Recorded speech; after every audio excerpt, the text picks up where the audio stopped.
আসসালামু আলাইকুম ভিউয়ার্স, আমরা বাংলাদেশ নৌবাহিনীতে বাসায় বসে কিভাবে আমাদের মোবাইল ফোন দিয়ে আবেদন করব তার পুরো প্রসেসটি আপনাদের দেখিয়ে দেব।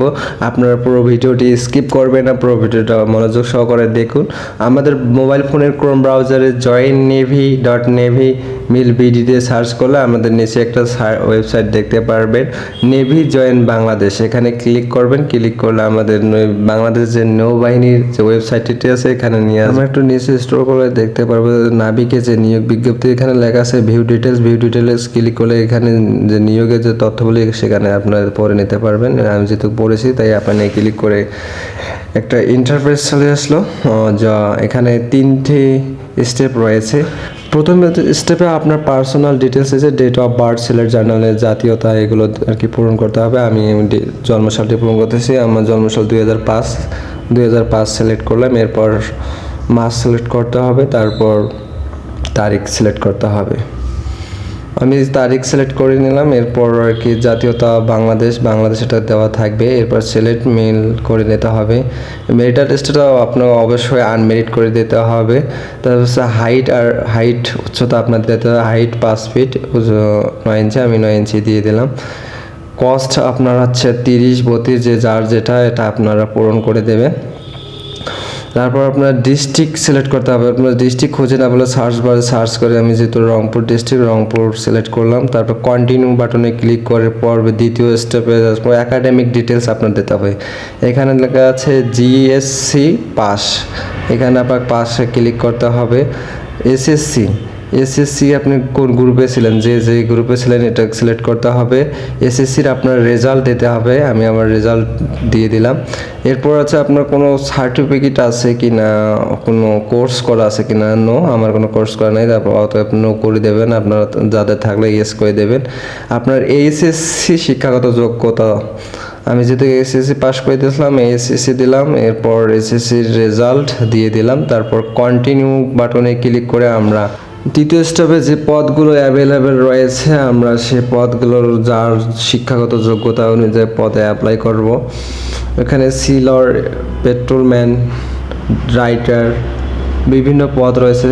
আমি যেহেতু সিম্যান অ্যাপ্লাই আমার একটা ফরম্যাট নিয়ে আসবে। এখানে প্রথমত আমাদের একটা ইউজার নেম দিতে হবে, জিমেল দিতে হবে, তারপর নাম্বার দিতে হবে, পাসওয়ার্ড সিলেক্ট করতে হবে। এরপর আমাদের একটা যোগ বিয়োগ দিতে হবে, তা অ্যান্সার করে আমাদের সাইন আপ করে পরবর্তী ধাপে এগিয়ে যেতে হবে। তো আমি আমার পরবর্তী ধাপে আপনার একটা জিমেল পাসওয়ার্ড আসবে, এটা সেভ করে নিতে হবে। এখানে পরবর্তী ইন্টারফেসের প্রথম ধাপ হচ্ছে আমাদের প্রথম স্টেপ হচ্ছে পেমেন্ট। সেখানে আপনার অনলাইন এখানে ফর্ম ক্লিক করতে হবে। এরপরে এগ্রি পেমেন্ট ক্যান্ডিডেটস এটা আপনার ক্লিক করে কন্টিনিউ করে পরবর্তী ধাপে স্টেপে আগাতে হবে। এখানে আপনার ক্রেডিট কার্ডের মাধ্যমে পেমেন্ট করতে পারবেন, মোবাইল ব্যাংকিংয়ের মাধ্যমে। আমি যেহেতু মোবাইল ব্যাংকের মাধ্যমে করলাম, মোবাইলে ব্যাংকিংয়ে ক্লিক করার পর আপনার বিকাশ, নগদ, রকেটে পেমেন্ট করতে হবে। আমি বিকাশে পেমেন্ট করব তাই বিকাশ সিলেক্ট করলাম। এরপর আমাদের পরবর্তী পেজে নিয়ে আসলো। আমরা পরবর্তীতে এখানে যে একটা বিকাশ অ্যাকাউন্ট নাম্বার দিতে হবে, যেটাতে একটা পর্যাপ্ত পরিমাণ ব্যালেন্স থাকতে হবে, মিনিমাম 225 টাকা থাকতে হবে। আমি আমার বিকাশ নাম্বারটা দিলাম। একটা বিকাশ নাম্বার ভেরিফিকেশন যাবে, এটা এখানে অটোমেটিক ফিল আপ করে দিতে হবে। এরপর আমাদের কনফার্ম করলে পরবর্তী পেজে নিয়ে আসবে। এখানে বিকাশ পাসওয়ার্ডটি দিয়ে কনফার্ম করতে হবে। বিল কমপ্লিট হলে এরকম একটা ইন্টারফেস চলে আসবে। এরপর আমরা দ্বিতীয় স্টেপে চলে যাব। দ্বিতীয় স্টেপে লেখা আছে একাডেমিক ইনফরমেশন, একাডেমিক যে শিক্ষাগত যে যোগ্যতাগুলো আছে আমরা এগুলো প্রতিটা ঘর আমরা পূরণ করব। পাশে সন দিতে হবে, জিপিএ 5 মানে যে কত পয়েন্ট পেয়েছে এটা লিখতে হবে। এরপর আপনার হচ্ছে এসএসসি মানে কোন বোর্ড থেকে পরীক্ষা দিয়েছিলেন সেই বোর্ড সিলেক্ট করতে হবে, এসএসসি রোল দিতে হবে। এরপর আপনার এসএসসি যে রেজিস্ট্রেশন নাম্বারটা সেই রেজিস্ট্রেশন নাম্বারটা এখানে পূরণ করতে হবে। এসএসসি আপনি কত সালে পাস করছেন সে পাসের সনটি এখানে দিতে হবে। আপনার এসএসসি যে বোর্ড থেকে পাস করছেন সে বোর্ড সিলেক্ট করতে হবে। এসএসসি রোল দিতে হবে, আমি আমার রোলটি দিলাম, আপনারা থাকলে দেবেন, নাহলে এসএসসি এনে করে দেবেন, না দেওয়ার দরকার নেই। রেজিস্ট্রেশন লিখতে হবে, রেজিস্ট্রেশন নাম্বার, এগুলো শিক্ষাগত যোগ্যতা যত ইনফরমেশান আছে এগুলো ভুল করা যাবে না, আপনাদের সঠিকভাবে দিতে হবে। এরপর আপনার এসএসসি কত সালে পাস করছেন সেটা সন দিতে হবে। আমি আমার সন্দেহ দিলাম 2023 সাল। শিক্ষাগত যোগ্যতা ইনফরমেশন দেওয়া হলে আমরা কন্টিনিউ যে বাটন পাবো, কন্টিনিউ বাটনে ক্লিক করে পরবর্তী তৃতীয় স্টেপে চলে আসবো। তৃতীয় স্টেপে এখানে পার্সোনাল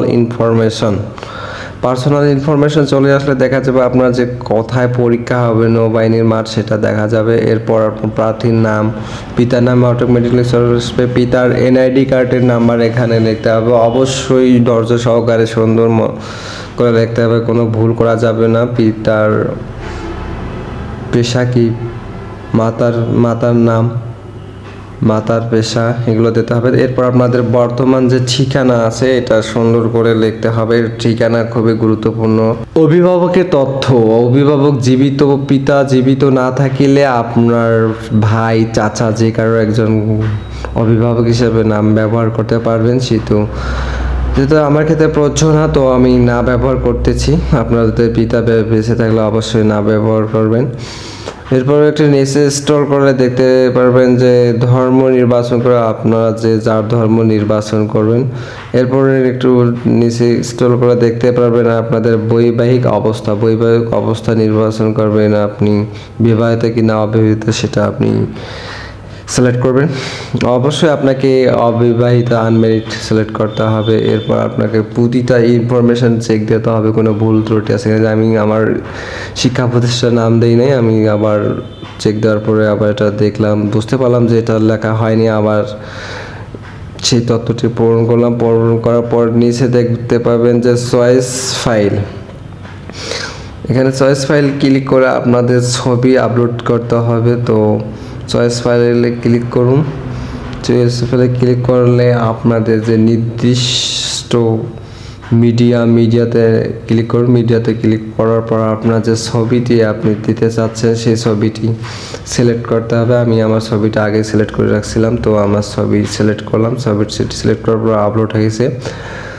এরপর ছবি আপলোড দেওয়ার পরে আপনি আপনার সকল তথ্য সুন্দর করে একবার চেক দিয়ে দেখবেন কোনো ভুল ত্রুটি আছে কিনা। অবশ্যই ভুল থাকলে সেগুলো সংশোধন করতে হবে। সংশোধন করার পর মনোযোগ সহকারে তথ্যগুলো দেখতে হবে। তথ্য দেখার পরে আপনার দেখা যাচ্ছে তথ্য ঠিক আছে, তাহলে আপনার নিচে যে বাটন, আমি তথ্য মিস করছি, আমি আমার পয়েন্ট দেইনি, তথ্যটি পূরণ করলাম। পূরণ করার পর দেখা যাচ্ছে আমার তথ্য সব ঠিক আছে। আপনিও আপনাদের তথ্যগুলো সবগুলো চেক দেবেন। ভালো করে চেক দেওয়ার পরে যেটা দেখেন ঠিক আছে, তাহলে নিচে দেখতে পারবে কন্টিনিউ বাটন, কন্টিনিউটা সিলেক্ট করবেন। কন্টিনিউ করলে আপনার সকল তথ্য আপডেট হয়ে যাবে। এরপর আপনি আপনার পরবর্তী ধাপে অতিক্রম করবেন। আমার এখানে হচ্ছে না, মানে কোথাও ভুল হয়েছে। আমি বৈবাহিক অবস্থা নির্বাচন করিনি, তাই আমার পরবর্তী ধাপে আগাতে পারছি না। আমি বৈবাহিক অবস্থাটি সিলেক্ট করে নিলাম।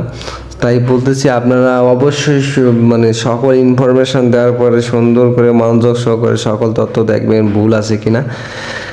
ইনফরমেশন খুবই গুরুত্বপূর্ণ। আমি আবারও চেক দিলাম যে ঠিক আছে কিনা। পিতার নাম, মাতার নাম, যা মানে ঠিকানা, বর্তমান ঠিকানা, স্থান সব চেক দেওয়ার পরে নিচে যে কন্টিনিউ বাটন আছে সেখানে ক্লিক করার পরে আমরা পরবর্তী যে স্টেপ আছে সেই পরবর্তী স্টেপে অতিক্রম করব। পরবর্তী অতিক্রম করার পরে আপনার যে মনের যে ফর্ম এতক্ষণ যা ইনফরমেশন দিলেন সব একটা আপনার অ্যাডমিট কার্ড আকারে, মানে এটা অ্যাডমিট কার্ড আকারে আপনি পাবেন। তো এখানে আপনার যে তথ্যগুলো দেওয়া আছে আপনি এখানে এর আগেও ভুল করলে যদি বুঝতে না পারেন, এখানে আপনাকে খুব ধৈর্য সহকারে দেখতে হবে কোথাও কি ভুল আছে কিনা, সেটা আপনাকে বুঝতে হবে। সব তথ্য ঠিক থাকলে আপনি তথ্য, যদি কোনো কিছু ভুল থাকে আপনি তথ্য সঠিক থাকলে আপনি আবেদন জমা দিন, এখানে আপনি জমা দিতে পারবেন। আর যদি তথ্য ভুল থাকে তাহলে আপনি তথ্য পরিবর্তন এখানে ক্লিক করে আপনি আপনার তথ্য কোনো কিছু ভুল থাকলে সেটাই আপনি আবার সংশোধন করে নিতে পারবেন। যেহেতু আমার সকল তথ্য ঠিক আছে, আমি আবেদন জমা দিন বাটনে ক্লিক করে আমি আমার পরবর্তী ধাপে স্টপেজ এগিয়ে যাব। আবেদনে ক্লিক করার পর আমার আবেদন সাবমিট হয়েছে। তো আমার যে অ্যাডমিট কার্ডটা সেটা আমি এখান থেকে ডাউনলোড করে নিতে পারবো। ওই যে আমার ভিডিওর মাধ্যমে কমেন্ট করে অবশ্যই জানাবেন, আমরা সেটা বুঝিয়ে দেওয়ার চেষ্টা করব।